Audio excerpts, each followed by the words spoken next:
மானாமதுரையில் அமைந்துள்ள வீர அழகர் கோவில் சித்திரை திருவிழாவின் முக்கிய நிகழ்ச்சியான வைகை ஆற்றில் அழகர் இறங்கும் விழா சிறப்பாக நடைபெற்றது. சிவகங்கை மாவட்டம் மானாமதுரையில் உள்ள வீர அழகர் கோவில் சித்திரை திருவிழா கடந்த ஏப்ரல் 27ஆம் தேதி கொடியேற்றத்துடன் தொடங்கியது. விழா நாட்களின் போது சுவாமிகள் பல்வேறு வாகனங்களில் எழுந்தருளி வீதி உலா வந்தார். விழாவின் முக்கிய நிகழ்ச்சியான வைகை ஆற்றில் வீர அழகர் இறங்கும் விழா காலை 7:05 மணிக்கு நடைபெற்றது.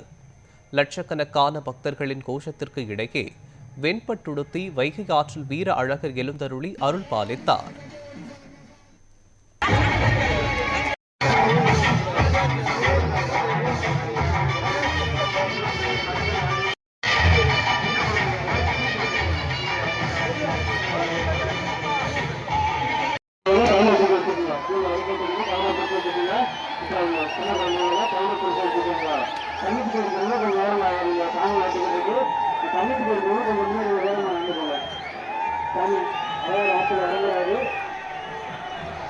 தண்ணிக்கு கொஞ்சம்